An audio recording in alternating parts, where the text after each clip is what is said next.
حضرت ابوبکر صدیق رضی اللہ عنہ کی زندگی کا مکمل اور تفصیلی واقعہ۔ بسم اللہ الرحمن الرحیم۔ یہ داستان ہے اس عظیم ہستی کی جس کا ایمان پہاڑوں سے مضبوط، دل سب سے زیادہ نرم اور قربانی سب سے زیادہ عظیم تھی۔ وہ ہستی جس نے نبی کریم صلی اللہ علیہ وآلہ وسلم کی ہر بات کو، ہر اشارے کو، ہر حکم کو دل و جان سے قبول کیا۔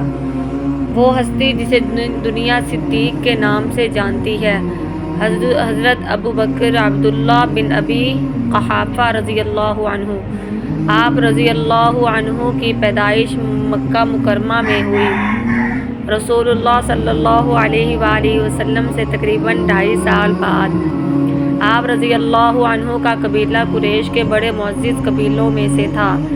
آپ رضی اللہ عنہ کا گھرانہ بھی عزت و احترام والا سمجھا جاتا تھا۔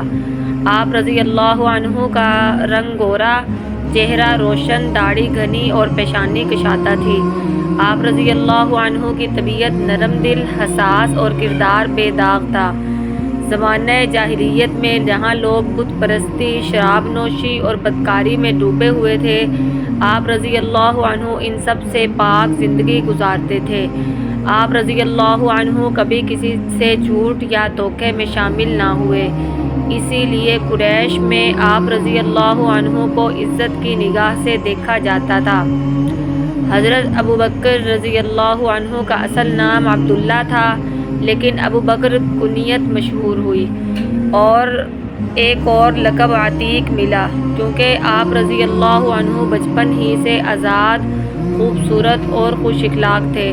مگر سب سے بڑا لقب صدیق تھا، جو نبی کریم صلی اللہ علیہ وآلہ وسلم نے عطا فرمایا، اور اس کے پیچھے ایک عظیم ایمان کا قصہ تھا۔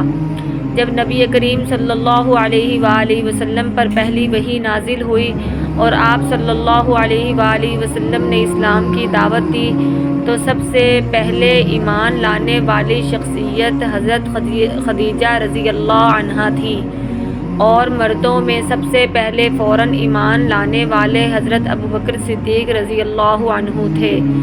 اس وقت نہ آپ رضی اللہ عنہ نے کوئی دلیل مانگی، نہ کوئی وقت لیا، بس یہ سنا کہ محمد صلی اللہ علیہ وآلہ وسلم اللہ کے رسول ہیں، اور دل سے کہہ دیا، میں گواہی دیتا ہوں کہ آپ صلی اللہ علیہ وآلہ وسلم اللہ کے رسول ہیں۔ ایمان لانے کے بعد آپ رضی اللہ عنہ نے اپنی پوری زندگی اسلام کی خدمت میں وقف کر دی۔ آپ رضی اللہ عنہ کی دعوت پر حضرت عثمان رضی اللہ عنہ، حضرت طلحہ رضی اللہ عنہ، حضرت زبیر رضی اللہ عنہ، حضرت عبد الرحمن رضی اللہ عنہ بن عوف جیسے بڑے بڑے لوگ اسلام میں داخل ہوئے۔ آپ رضی اللہ عنہ اسلام کے ہر مشکل وقت میں نبی کریم صلی اللہ علیہ وآلہ وسلم کے ساتھ ڈٹے رہے۔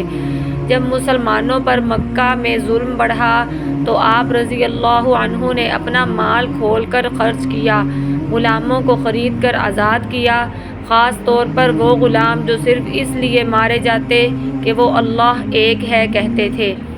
حضرت بلال حبشی رضی اللہ عنہ پر جب امیہ بن خلف نے گرم پتھر رکھے تو آپ رضی اللہ عنہ نے انہیں خرید کر آزاد کرایا۔ ہجرت کا وقت آیا تو کفار نے نبی کریم صلی اللہ علیہ وآلہ وسلم کو شہید کرنے کا منصوبہ بنایا۔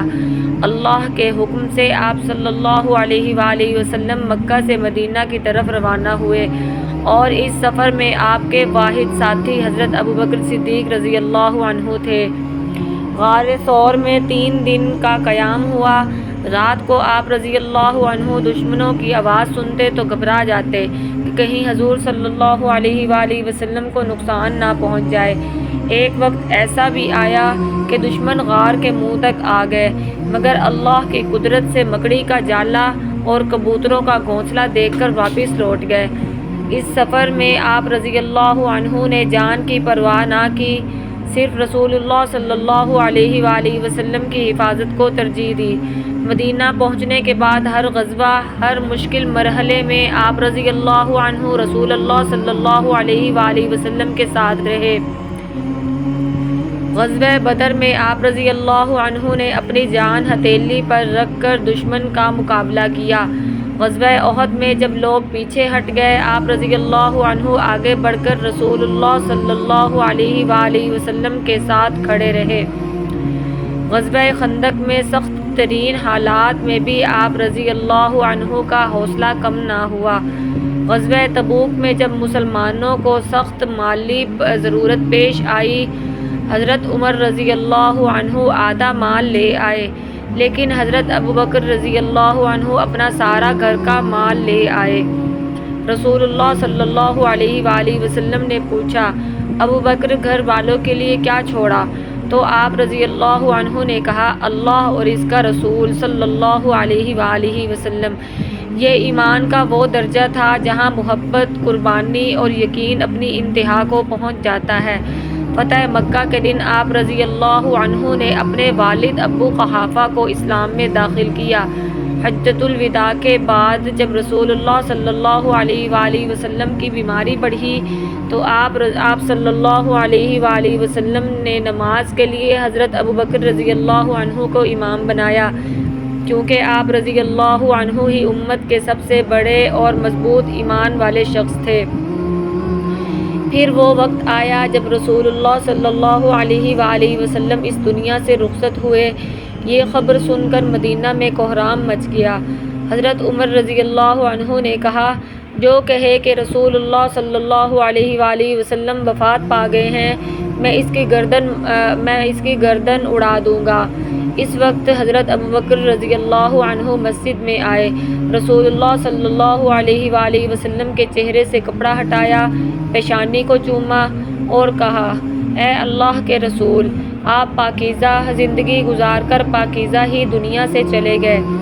پھر منبر پر چڑھ کر فرمایا، جو محمد صلی اللہ علیہ وآلہ وسلم کی عبادت کرتا تھا، وہ جان لے کر محمد صلی اللہ علیہ وآلہ وسلم وفات پا گئے، اور جو اللہ کی عبادت کرتا ہے وہ جان لے کہ اللہ ہمیشہ زندہ ہے، کبھی نہیں مرے گا، اور قرآن کی یہ آیت تلاوت کی، وَمَا مُحَمَّدٌ إِلَّا رَسُولٌ قَدْ خَلَتْ مِن قَبْلِهِ الرُّسُلُ أَفَإِن مَّاتَ أَوْ قُتِلَ انقلبتم عَلَىٰ أَعْقَابِكُمْ۔ یہ سن کر لوگوں کی آنکھیں کھل گئیں اور غم میں بھی صبر کا چراغ جل اٹھا۔ رسول اللہ صلی اللہ علیہ وآلہ وسلم کے بعد خلافت کا بوجھ حضرت ابوبکر رضی اللہ عنہ کے کندھوں پر آیا۔ یہ مشکل وقت تھا، کچھ لوگ مرتد ہو گئے، کچھ نے زکوٰۃ دینے سے انکار کیا، کچھ فتنوں نے سر اٹھایا۔ آپ رضی اللہ عنہ نے سب کو دلیری سے قابو میں کیا، فرمایا، اللہ کی قسم اگر وہ زکوٰۃ میں ایک رسی بھی دیتے تھے اور اب نہ دیں تو میں ان سے جہاد کروں گا۔ آپ رضی اللہ عنہ نے قرآن مجید کو ایک مصحف میں جمع کرانے کا عظیم کارنامہ انجام دیا، کیونکہ جنگوں میں حفاظ شہید ہو رہے تھے۔ شام اور عراق کی طرف لشکر بھیجے تاکہ اسلام کی روشنی پھیلتی رہے۔ آپ رضی اللہ عنہ کی خلافت صرف 2 سال 3 مہینے رہی، مگر یہ مدت اسلام کی حفاظت اور بنیادوں کو مضبوط کرنے کے لیے سنہری دور تھی۔